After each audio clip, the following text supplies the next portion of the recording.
Hello and welcome to the show. Well, listen, we're live here in the studio. Of course, there's always things that happen, but we're glad that you joined us. You see, I have a guest here. I'm going to introduce him.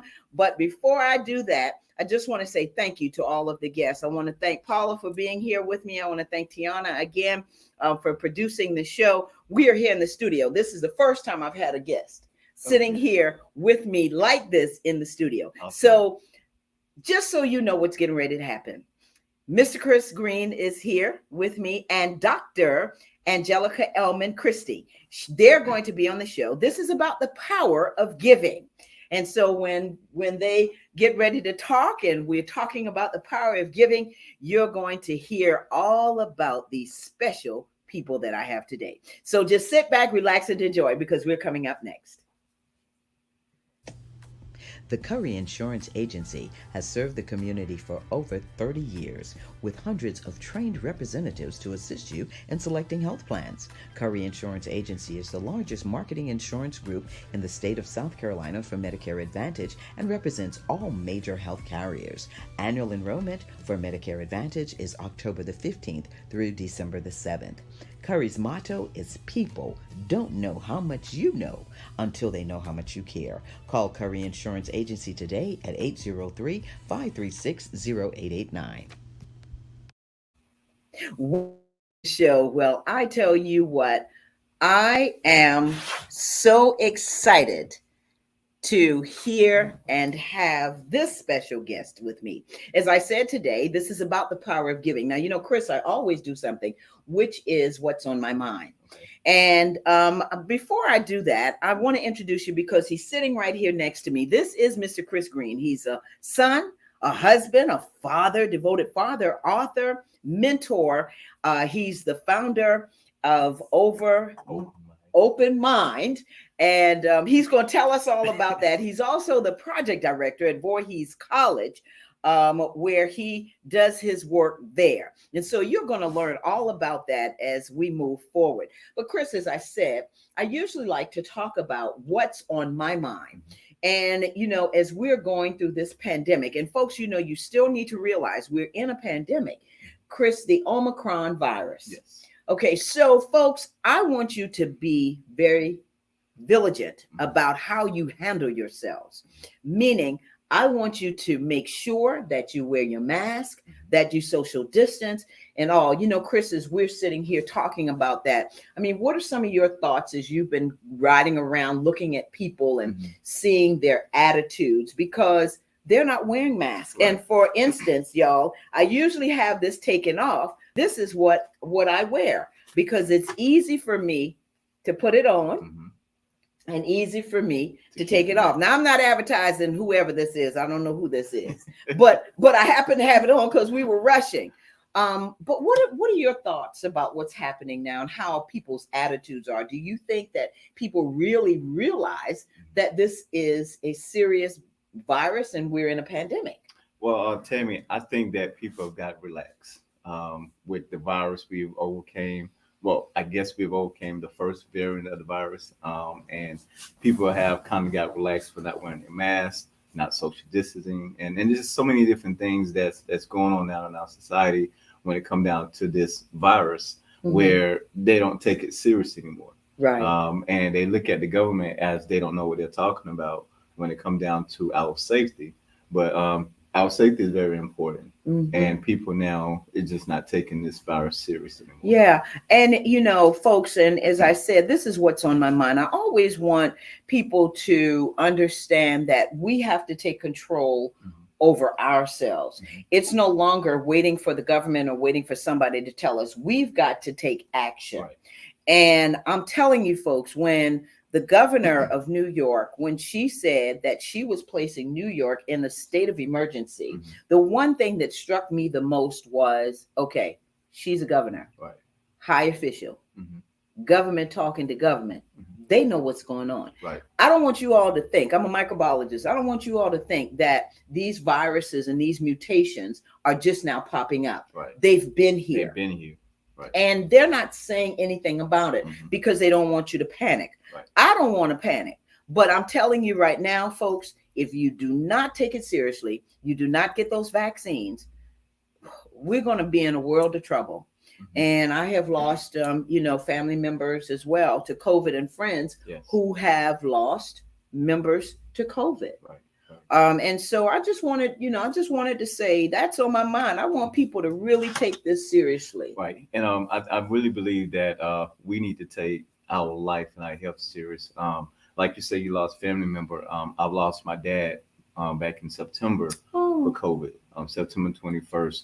I got the call from the hospital that he passed away from COVID. Complications of COVID. And they don't realize that if you're sick or have any type of health condition, and when you get COVID, it affects not only you, but it affects all parts of your body and your organs. Exactly. And then sometimes it's hard to bounce back from being sick from COVID. So it's important that you take care of yourself, wear your mask, social distance, stay away from people that you know who are sick, people are coughing. You can't take this thing Exactly. for play.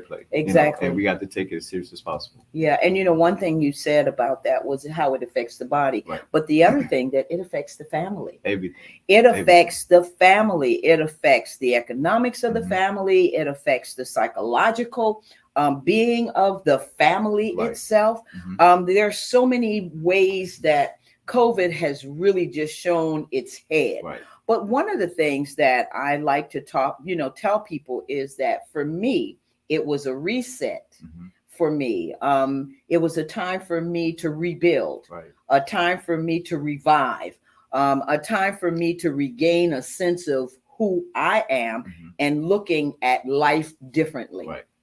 And so that segues into why you are here. Yeah. Because as I'm thinking about, you being this mentor, this author, kind of talk about your experience, your childhood, and how you became this mentor and author. Because, I love to hear this story. Whew. So let's see, where do I begin? So as a child, I grew up in Florida, Hollywood, Florida, where mentoring was not the thing. We was kind of like one of those kids, just kind of freelance and did what we want to do and what have you. And when I moved to South Carolina, again, I still didn't have a mentor. But when I got to college, that's when I had a mentor. I had someone that came into my life that had guided me along the way, showed me what to do, how to be a man, how to study, how to take life serious, and all these different things like that. So when I graduated college and moved to Orangeburg, I realized that mentoring is very vital to our young people, especially to our males, because we have a lot of our males now who's lost, and these males need a male role model that's going to help them to understand what life has to offer. There's more to life than drugs. There's more to life than partying and all this other negative things. There's a lot of great things that you can do in life besides doing all those negative stuff. And so what I want to do is pay it forward to the city of Orangeburg and bring back the things that I've done and the experience that I've had with a mentor and mentor some young male in the city. And that having said that, talking about being a mentor, and your book is called Mentoring at its Best. Yes. So talk about what it's like to have written this type of book, and what was your thought process as you were thinking about how you were going to take care and really take care of these young men, and what you wanted to say to them. Yeah. So when I wrote that book, Mentoring at Its Best, stories of young men who triumph over adversities. And basically what the book talks about is young men who overcame challenges and struggles in life. We've had stories where a young man who grew up with his father, but didn't have that relationship with his dad. And then all of a sudden, him and his dad were fighting, and then he turned to drugs. At the age of 18, he dropped out of school, didn't have no hope, had nothing to look forward to but drugs. And he started smoking marijuana first, and then it turned to crack cocaine, and then so forth. And then he became addicted to it. So when I came into his life, I was able to assist him with overcome those struggles that he was dealing with between him and his dad, number one.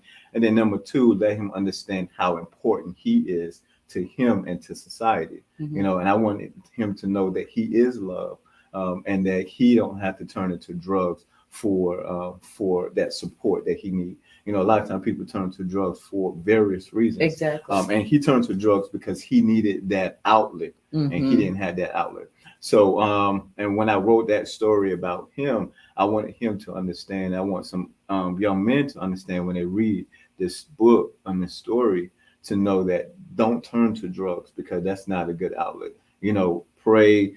Come and talk to someone. There's a Mhm. lot of people out here that's willing to talk to some young men about their life, about their stories, about their struggles and challenges.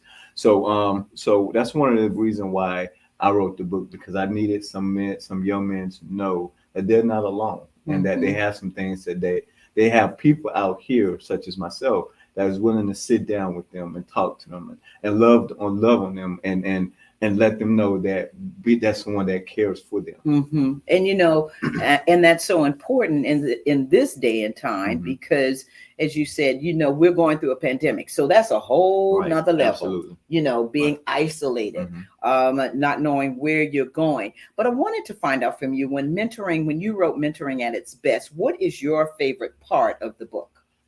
Oh man. If you have, listen, everybody says when they write Right. books, well, I don't really have a favorite Right. part, but there's so many parts. you know, my favorite part is, and because there's two segments of the book. One part of the book talks about stories of these challenges of the young men, and then the second part talks about stories of moms.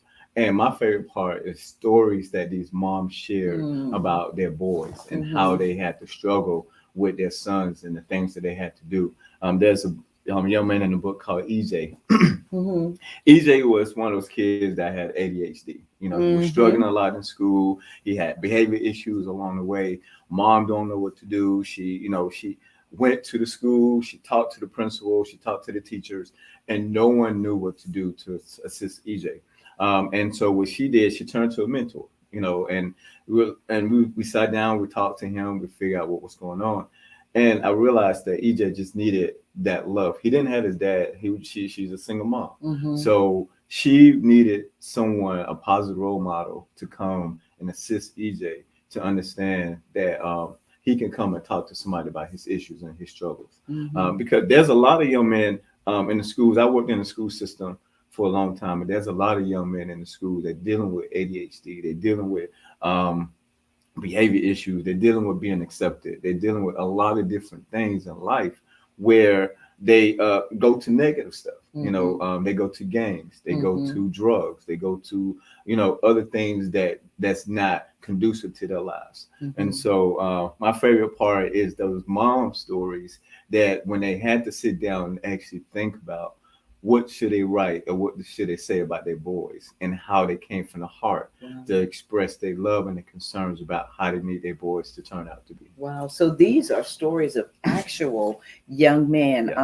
Yes. I want to show everyone the book, Tiana. You have that book cover, but I want folks to see this is mentoring at its best, stories of young men who triumph over adversity. And beautiful part about this is that you preface, you tell the statistics Right. about 46 million young people between the ages of 8 and 18 and how they're growing up without a mentor. Right. So, how do you actually become a mentor? When someone is looking at this, they're saying, well, what can I do? How can I become a mentor? What do you tell them? Being a role model is a mentor. Being that go-to person that a young person needs to go see and talk to. That's a mentor. Mhm. If you give me some advice and I come to you on a regular, you're a mentor now, believe it or Mm, not. mhm. A mentor is just very easy to become. You just have to be more consistent with that, Mhm. because you can't just talk to me today and then not talk to me again. You're not a Exactly. mentor. You just somebody just give me some advice. But Mhm. when you're constantly talking to me and beating me up, I use that term, beating me up, but talking to me and encouraging me and trying Mhm. to inspire me to do well and to do better in life, and show me things that my dad, or show me things that I would never dream of in life. you're a mentor now. Mm-hmm, You know, mm-hmm. and it's very easy to become a mentor. People often say, well, how do I be a mentor? Do you talk to somebody? Yeah. How often do you speak to them? A lot. You're a mentor. Mentor. You That's know, and right. that's what a mentor is all about. You Right. just, you know, just like your show is about giving. A Mm-hmm. mentor is a person that gives Gives. and Yeah. gives themselves to help others. Wow. Listen, folks, you heard that about being a mentor. So, do you have a mentoring club? I do have a mentor. I do have a mentor organization, and my mentor organization is called Open Mind Mentoring.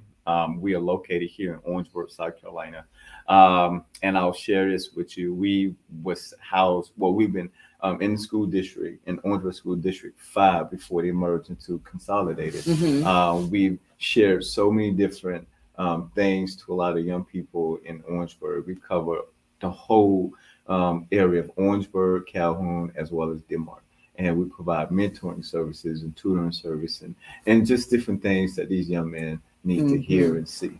And somebody's going to say, well, if I'm a mentor, do I have to spend so many hours with a person? And what do you say to that? Because when some mentoring organizations Mhm. say you have to put in 3 hours a week or 4 or 5 hours a week. Right. What is your philosophy on spending time with your mentee? I believe that you spend as much time as you need to. You can't really put a time frame on a mentor. You Mm-hmm. put the time that you need to to assist that person. A mentor, and I often tell when I do my mentor training, a mentor is not a counselor. A mentor is a person that help guide and help lead and help encourage and help these boys to become the person that they need to be in life. You Mm-hmm. know, so the time frame that you need to spend, it depends on you. Depends on the person that you're mentoring. Mm-hmm. You know, you can talk to me today, and then tomorrow we don't have to talk, but then we can talk again next week. Mm-hmm. Or depends on the relationship that we have, or it Exactly. depends on my need, because Mm-hmm. I may have a need that may need more attention from you. Mm-hmm. So it just pretty much depends on the individual, and it depends on that relationship that you have with the mentor. Right. And some of the young men I know that you mentor are so glad that they have a mentor like you, Yes. because just sitting here with you, you're just so calming. I mean, isn't he just calming? And the way he talks, and he just says, okay, so what happened today? But how do you find your young men that you're able to mentor? Right now, I'm getting referrals. Okay. Referrals from just word of mouth. When a Mm-hmm. lot of people hear about me and they hear about the things that we're doing in the community, even with the schools. I built a relationship with some of the guidance counselors, some Mm-hmm. of the teachers in the schools. So when they find out a young man who really need the services, they'll reach out to me, make a referral. And what I typically do is sit down with that individual and their parents, Mm-hmm. and then just talk about some of the things that we can do together, and then how I can be able to spend some time with that young man, so Mm-hmm. to see what we can, what he need help with, or what type of services or mentoring program, mentor service that we can do to assist him with. System, Yeah. yeah, because Hmm. it's important. I think that's important when you reach out to young Right. men.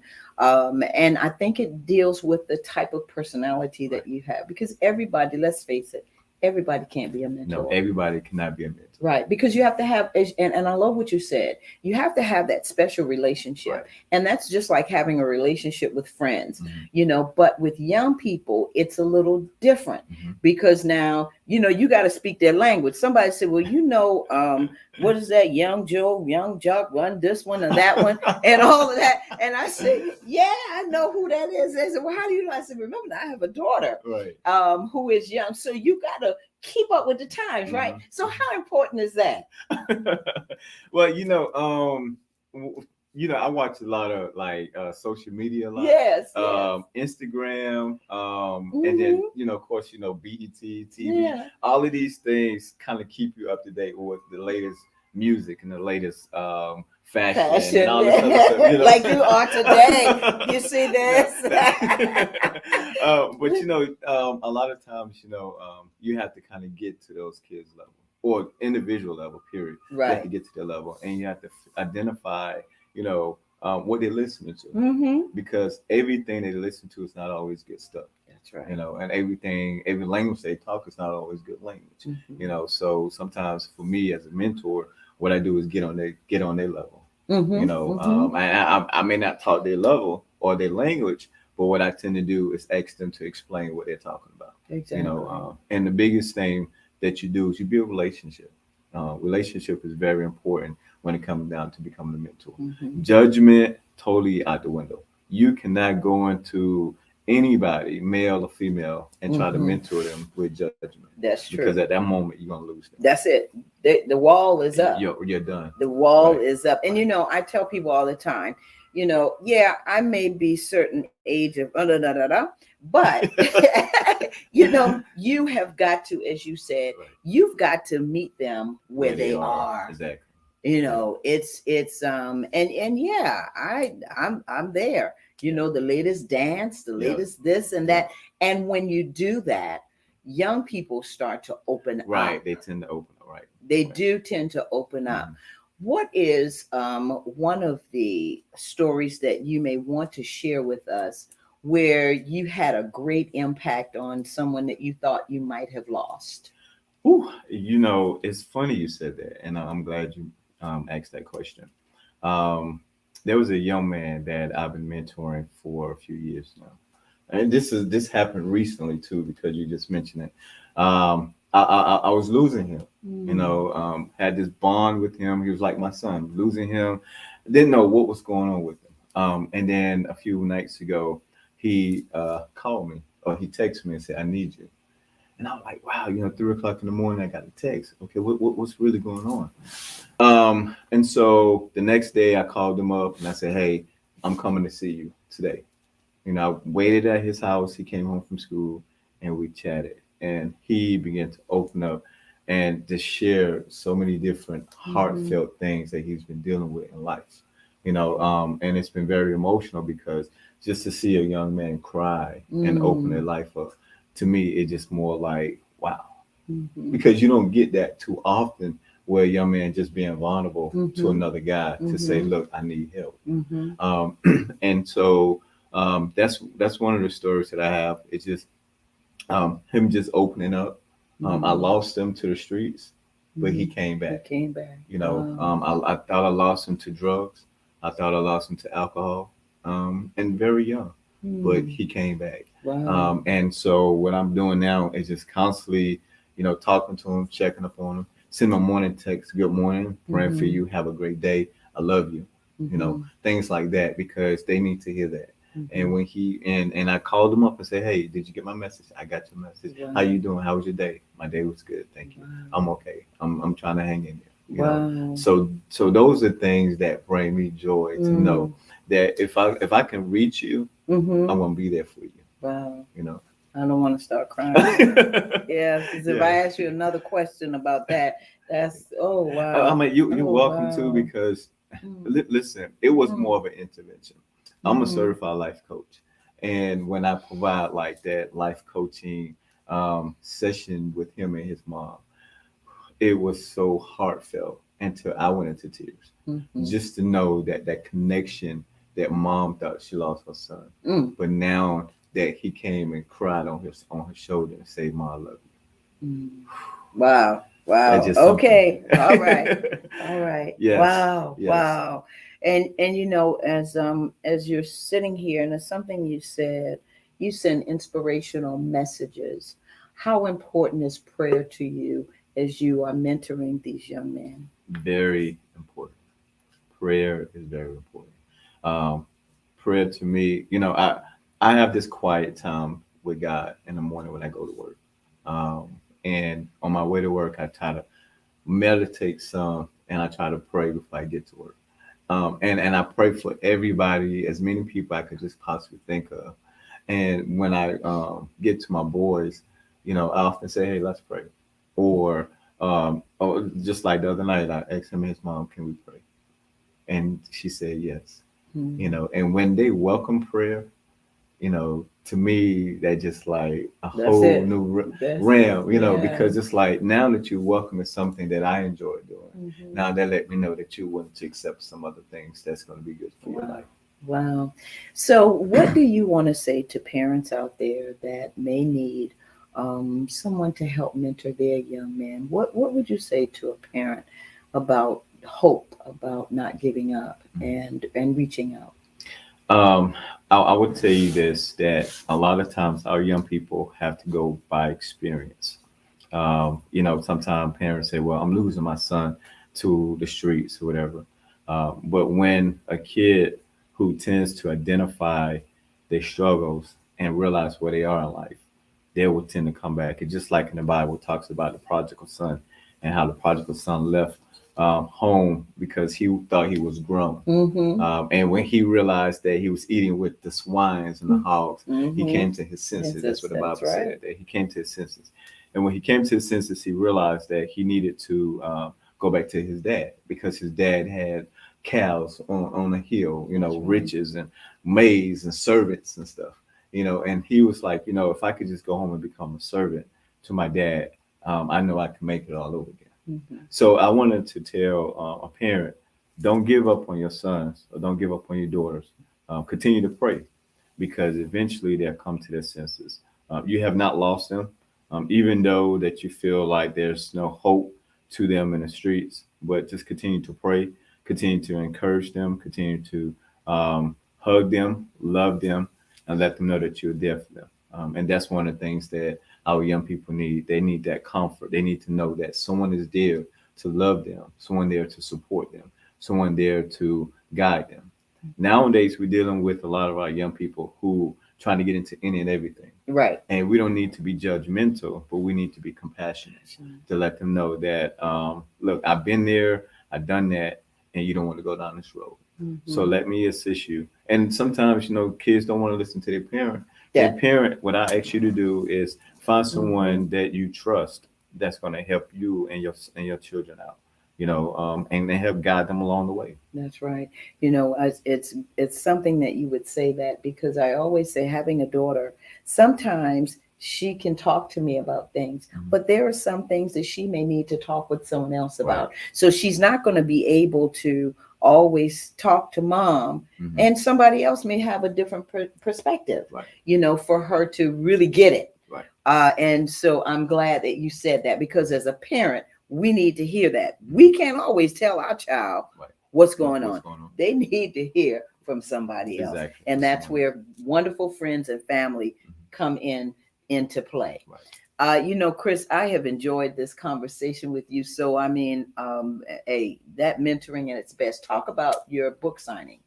Yes. So I am having a book signing on December the 11th, 1520 Russell Street, Orangeburg, South Carolina. It's going to be at 2 o'clock here in Orangeburg. So I am asking that if you can come out and support. The book is $10. So I'll ask you to come out and support the book. All proceeds is going towards the organization Open Mind Mentoring.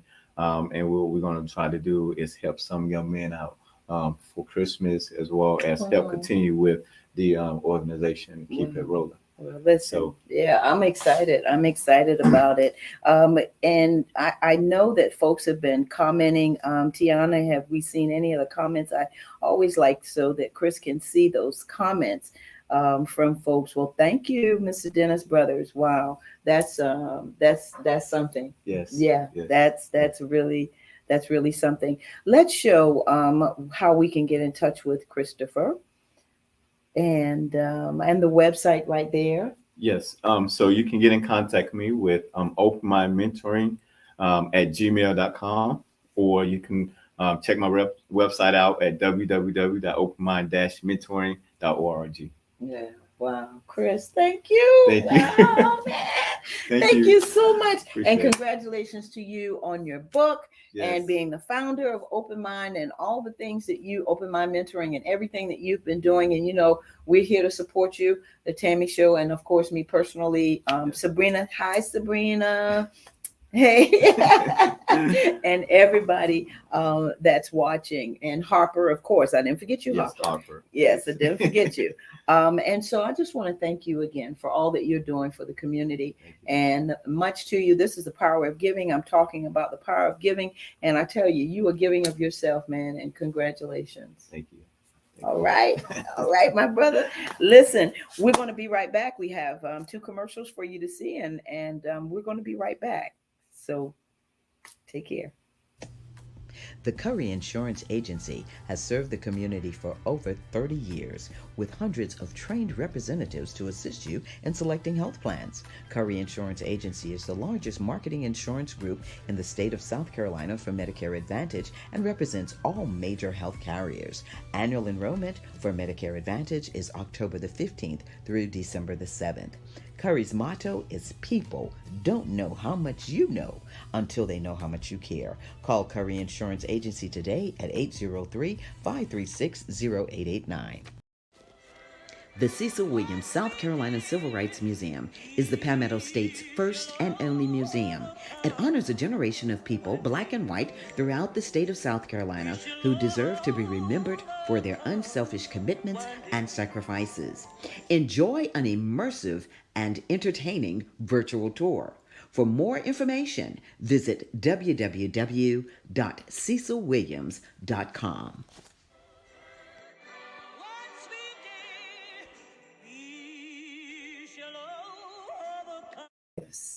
Welcome back to the show. Well, I tell you what, I am so blessed that we had Mr. Christopher Green on the show.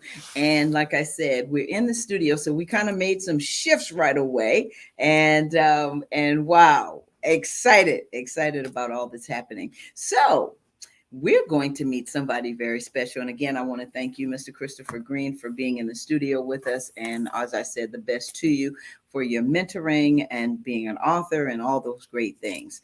So now I have the pleasure of introducing you to a mother, a daughter, a wife. She is a doctor, consultant in education, project manager for Good Health Wins South Carolina 365 for NCNW.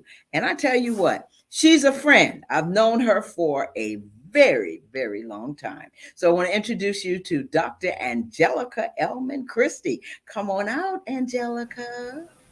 Hey Tammy, Hey, how are how you? are you? I am doing well and so happy to be here. How are you? I am doing well. Thank you so much for being on the show. Listen, I'm just grateful that you were able to join us with your busy schedule, Dr. Christie, and to be able to talk with you. So let's talk about what made you enter the healthcare industry? Because, you know, I've known you for a while. I've known that you through education, through AHEC and all of those places. Kind of talk about your background and why you chose education and healthcare. Well, my interest is really in just helping young people achieve their fullest potential. Years ago, I stepped into education totally by accident when I was offered a position to work with Greenville Technical College up in Greenville, South Carolina, as they were working to increase the diversity of their student population. And that just kind of set the ball rolling. And so from there, it just ignited a passion in me to work with young people, to help them to navigate the system, to give them opportunities to explore avenues that best suit their interests and their needs, and to enable them to establish goals and figure out the best way to get there. And then totally by accident, I kind of fell into healthcare. I went back to school and got my degree in student affairs with an emphasis in counseling and guidance services, and entered the position of guidance counselor for the health sciences division at Greenville Technical College. And then that set me on the path to working with Greenville AHEC and later on South Carolina AHEC as the state director of the Health Careers Program, which is really designed to increase population parity among practicing health professionals. You know, so often our students in Black and Brown communities are not aware of the opportunities. They don't always have a chance to see people who look like them doing things in various STEAM areas. And so it was just a pleasure and an honor to be able to work with some young people and helping them to establish goals and get on the path of interest and desire. And, you know, I guess one of the things that thrills me most and brings my heart most joy is when I get a phone call from a young person that I may have worked with in high school and they're now practicing in some area of Mhm. healthcare. And so I've taken that skill set after retiring from the state to lend my talents and skills and just my natural interest to some other organizations, including South Carolina State Mechanism of NCNW, and working with their Good Health Wins South Carolina 365 Academy initiative. Wow, that's a mouthful, Angelica. Yeah. But you know, one of the things that I love about you, Angelica, is that you have been able to help, as you said, so many students. I mean, I remember the conferences that you had that we attended and that I helped facilitate as well, some of those classes and workshops and all. And I just want to thank you again for your work that you have been doing in the community. And so naturally, as we segue into this, that fits with Good Health Wins, SC Absolutely. 365 Academy. So, kind Mhm. of talk about Good Health Wins SC 365. So it is an initiative that is being run at the state level, but it is being run in complement to the national initiative of the national headquarters of NCNW out of Washington, D.C. Our interest is trying to increase the awareness about the importance and benefits of vaccinations. Mm, And we're focusing right now on COVID-19 and influenza.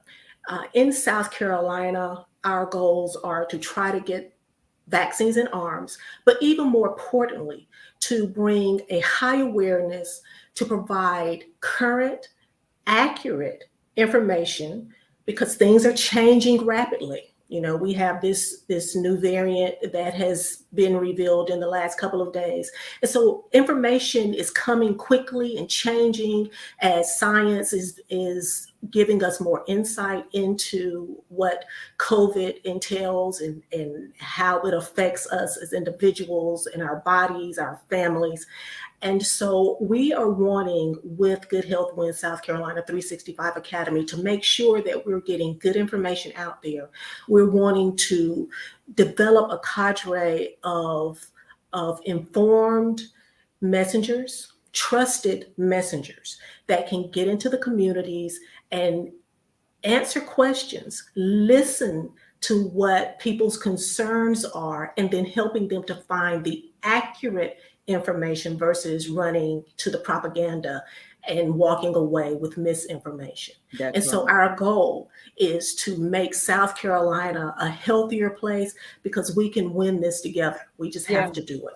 We can. And, you know, unfortunately, as you talked about, you know, the misinformation that's going on. I mean, I've heard young people talk about, you know, looking at Twitter and Facebook and all of the other places, even recently, you know, the Daystar television, where it's the anti-vaccine and all of that kind of propaganda.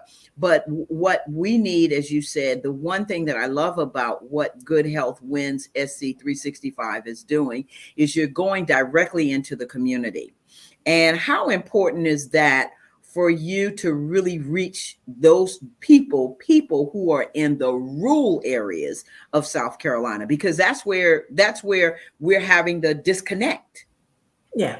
Well, there's a lot of disconnects going on, but it Yeah. is very, Yes.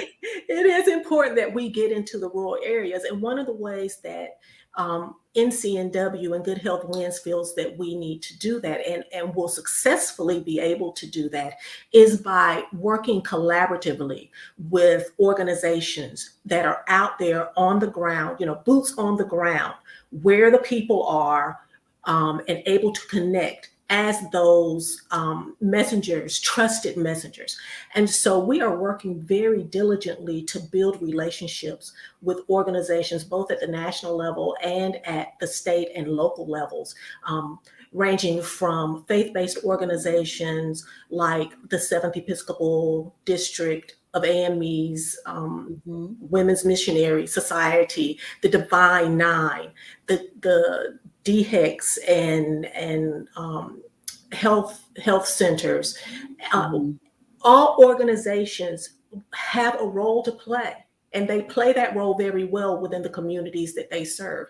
And so if we are able to collaborate and join together to deliver one unified, cohesive message that we can spread out through every community, whether it's urban, rural, wherever it is, to get people to understand what we can do to be safe. And that ranges from getting the vaccine Mhm. trio to being healthy, exercising, eating properly, building up our immunities naturally, wearing a mask, washing our hands, social distancing, you know, being in open spaces if we gather, but being very cautious about how we gather. We all have people that we love. And it's Mhm. important that we take care of those people. So it's not just about me and my personal health. It's about how my health will affect the people that I love. I live with my 86-year-old mother, and I am her primary caregiver and need to take care of her. And the last thing I want is for her to be sick. So I'm very cautious about where I spend my time and who I'm around and Mhm. how I carry myself when I'm outside of this house. And that's one of the things we were talking about in the introduction. As we were saying, it's important for you to be able to pay attention to the people that you're around. If Yes. somebody has been sick and you've been out there and hanging out, no mask and all of that, you don't need to be going home. You don't need to, you know, be around grandma, grandpa. Hmm. Hmm. You You you don't need to need be hanging out exactly. Come on now. because you I'm don't gonna you say don't it. know you Come don't on. know if a person has been exposed to COVID, if they're carrying the flu, and so it's okay to say, I can't be around you if you refuse to mask up. It's okay to say, well, I love you, but you can't come visit if you haven't been vaccinated, Mhm. because it's okay to be cautious. It's That's it. okay to be overly cautious. And so those are the messages that we need to send. Um, but also to provide avenues where people can go and get the vaccine, but to make Mhm. sure that they understand it's okay if you have questions, but get accurate, Information. science based answers to those questions. Exactly. And Angelica, we keep saying NCNW, and I Yes. know somebody is probably saying, what is NCNW? Um, the National Coalition of Negro Women. But National Council of Negro Council of Women. Negro Women. I'm sorry, We're National we're Council. coming up on our Founders Day. We were Yes. founded on December 5th in 1935 by the fabulous Dr. Mary McLeod Bethune. Yes. And so we are celebrating her this weekend. In South Carolina, we're actually hosting a virtual tea. Our theme is hats and ties. And so we're inviting the gentlemen as well as the ladies to join us virtually. It's no cost to attend. We're asking everyone to wear their beautiful, lovely crowns and hats, and the gentlemen to wear their ties. They're invited to wear their hats if they wear those nice fedoras. But we are going to celebrate the founding of NCNW, which is an organization of organizations, because Mary McLeod Bethune had the vision to create this platform and opportunity and avenue for organizations to come together and work collaboratively to make change in the community, to better the communities for women, their children, and their families as a whole. And so we are excited. Our tea is this Saturday, December 4th at 5 o'clock p.m. We will meet via Zoom. You can register. Again, it's free. Register at bit.ly/Founders Day SCNCNW. So bit.ly/Founders Day SCNCNW. We will provide some information about how tea benefits our health, but we Mm. have on our agenda the illustrious Dr. Janetta Bush, who is Dr. Janetta Bush Cole, who Cold. is our Wow. executive director, our national president. I'm sorry, I'm getting flustered. Yes. We are excited that Excited. she Yeah. is going to spend time with us. We will also have our executive director, Miss Janice Mathis Esquire, as well as Dr. Thelma T. Daly, who is a wonder in her own right, and she's vice chair, one of the vice chairs of NCNW.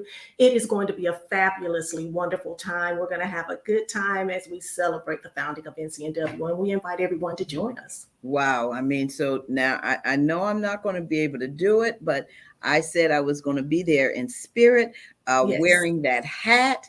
And I yes, know these women and these men, just like Mr. Christopher had on that beautiful bow tie. And uh-huh. so you're going to see the men with their beautiful bow ties and all. But talk about, and I'm going to kind of switch a little bit, and you can Okay. tell me a little bit about NCNW and how this has tied into the Good Health Win of all the things that NCNW has done in the past. How has this program made an impact as you can see it within the organization? Well, it is, one of the focus areas of NCNW is health and equity. And so it falls right in line with what we traditionally do. But what we are doing is we are serving as um, we're an extension Mm-hmm. of healthcare providers and our public health officials to get the message out. We're also assisting in collecting data. What are the reasons that people are hesitant and how can we address those issues? And so we are, NCNW is a boots on the ground organization. And so we're out there elbows to the grind, trying to make a difference and to make our community safe Mm-hmm. and to keep the people in the community safe. That's right. And so, what can we as a community do to help Good Health Wins SC 365? What is it that you want us to do as a community um, for this initiative? Well, the first thing is be safe. The first thing is just use your common sense and make sure that you are keeping yourself safe, that you're masking up, that you're washing your hands, that you're covering, your mouth if you cough. All of those things that we would normally do during flu season. It will help us to minimize the presence of flu and also minimize the presence of COVID. We also encourage everyone, get your immunizations. If you have questions, that's fine. Ask the questions. Talk with a healthcare provider.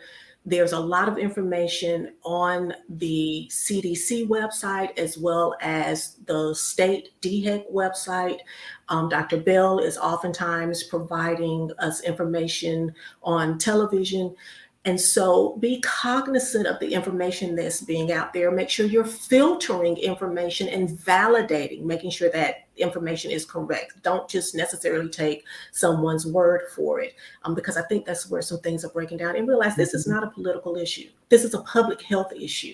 And we need to be, it's no different than any other epidemics that we've had in the past. We're also looking for partners. We're looking for organizations that are willing to sit down with us and develop a plan, because I have a sister in another state, NCNW mechanism, who likes to say we can always do better together. So if we are all putting our minds, our efforts, our resources together to make a difference in the community, then we can do that.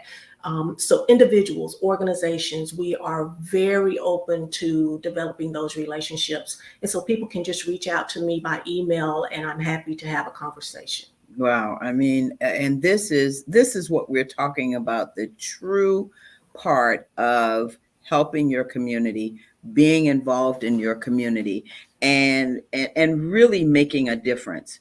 Because with all that's going on right now, I tell you, we need to help each other, and that's the key. That's And right. I love what Mm-hmm. you said about it's all about us helping each other Mm-hmm. and making sure that we are doing what we need to do on our part. And so that brings me to my question as moving forward. What's in the future that you see for Good Health Wins SC 365? What is that strategic plan that you have projected out for this initiative?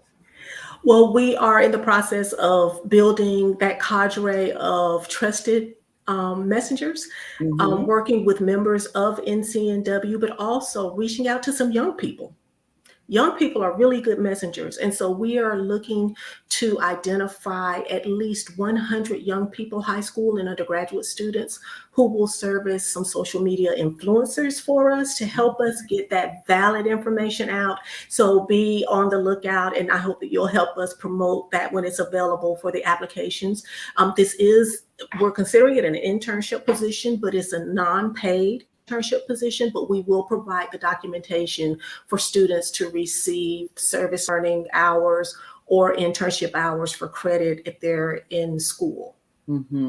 And one of the things I know about you in education is that these students are going to make sure that they know about college applications, and they know about SATs, and they know about PSATs, and all of those good things, and how to get into different careers. Because I know Yes, you, so yes. I'm almost. I kind of think I wrote that piece as we were But talking. absolutely, I'm always doing that, Mm-hmm. regardless. But I get phone calls from parents and students all the time, and I'm happy to help with that. But for these young people, we will have some incentives available to assist them that will kind of focus some of them in the areas of education. We're also looking to host some meetings in the future where we can do some planning, and we're constantly in partnership with the national NCNW Good Health Wins initiative, having town halls. There's actually a town hall going on right now. And then we have COVID conversations. These meetings last only about an hour. They're hosted virtually using Zoom. And so we post all of that information on our Facebook. Um, for people Mm-hmm. to be aware of the schedule and how to connect. Right. So there's a lot of activity going on, and it's going to increase as we move forward. That's right. Well, Angelica, Dr. Angelica Christie, tell us again about the tea, when Okay. it's being held, because it's coming up real soon. And so I want Yes. people to be aware so that they can be a part of it. Because I tell you what, I want to hear Dr. Janetta Cole myself. And so I'm hoping that it will be taped and you'll be able to share that. I'm not sure. I'm not sure. We haven't discussed taping it, but I will pass that on to our If you record it. illustrious president, Yeah. Willette. Yeah. Um, we are, Willette Williams, the tea will be held this Saturday, December 4th. Again, it'll be at 5 o'clock p.m. Via Zoom. The room will open at 4:30. And so you can get in and get comfortable. Again, wear your fabulous hat. Gentlemen, wear your hats and your ties. And you can register at bit.ly Founders Day SCNCNW and get your seat. The last that I checked, we were about half, maybe a little over half capacity. Ooh. So you may want to go ahead and do that. We have people registering from all over the nation for Wonderful. this. And I think, it's going to be fun. We're going to have a parlor game. We're going to ask some questions like they used to do in the 1930s when you would go for Yes. tea, play parlor games. All And again. so we have that planned, and prizes are involved. So, you Wow. want to be prepared for that. We're doing a hat parade. Mm. And you can submit a picture of yourself. I believe today is the deadline. And so you have a few hours left. You can snap a picture of yourself in your hat and submit it to NCNW. And I'm sorry, I don't have the correct email address, but when you register, the email address will be provided in your confirmation. And there's a prize for the most fabulous hat. And then we may have a couple of other prizes in store too. So All you right. never know. So that's Saturday, December 4th, 5 o'clock p.m. And you need to get your ticket today. All right. And that's virtual. We are just virtual and we can do so much So in much. this virtual world. I mean, I love it. I love it. And so we want people to know December the 4th is the day for the tea. And Dr. Angelica, I love you and I thank you so much. tell the No, thank family I you. said hello, and it was good I to see will. Aaron as well, Yes. and Yes. Errol. Yeah, and so please continue doing what you're doing, and if we can be of any help to you here on Tammy Show, you know I'm always here for you. But Yes, that's ma'am. Good Health Wins South Carolina 365 Academy. The project manager, you've been hearing her and listening to her, Dr. Angelica Christie. So, Angelica, last thing you'd like to tell people before we close out?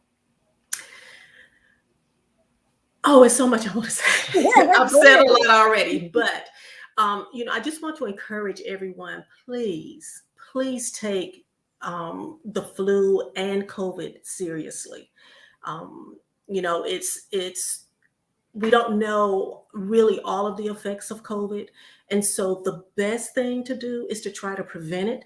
And we know that vaccinations don't prevent COVID. However, the science is telling us that it will minimize the symptoms. It will minimize how COVID affects you if you get it. And until we are able to obtain this herd immunity that we hear so much about, and people build up their immunity by getting the vaccine, then these mutations are going to continue to exist. And so we encourage you to get your vaccine, to be diligent, to stay safe, to encourage others to be diligent to get their vaccine and to stay safe. And if you're willing to partner, please either partner with your local section of the NCNW. We have sections all throughout South Carolina. And you can also partner at the state level, and just reach out to me. That's right. Well, Angelica, thank you again for being on the show and for just having that wealth of knowledge and sharing that with us. I know the tea is going to be successful, and I know you're going to tell me all about it. And I look Yes, forward ma'am. to hearing about it. And I look forward to hearing more about what Good Health Wins SC365 is going to be doing. And so, like I said, if there's anything we can do on our end to be a part of that, all you have to do is call. Yes, ma'am. Thank you so much. You've always been so helpful in everything that we've done, and I appreciate that for this initiative Oh, as well. oh, well, I appreciate you. Thank you so much, Angelica, and the Thank you. best to you.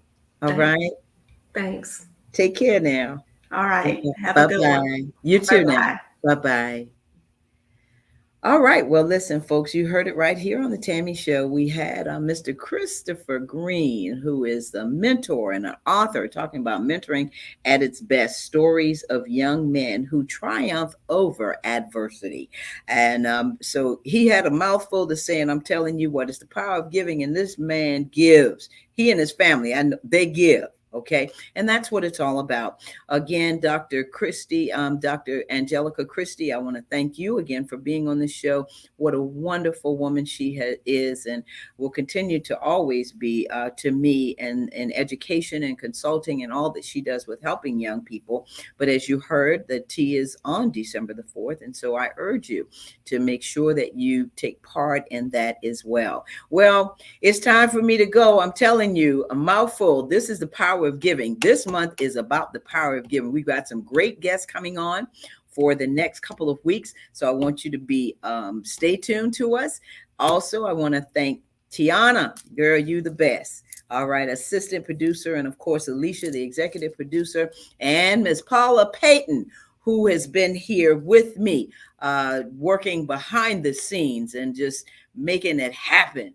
I want to thank her as well. And of course, want to thank my guest. I tell you what, I'm just so blessed. That's all I can tell you. It's nothing but a blessing to be where I'm sitting right now in this little nice white couch that they helped pick out and all this stuff that's happening around me. I just thank God. And again, want you to be safe. Please wear your mask, social distance, wash your hands, and remember, be a blessing to somebody today and every day. Until the next time, take care of yourself. Bye-bye.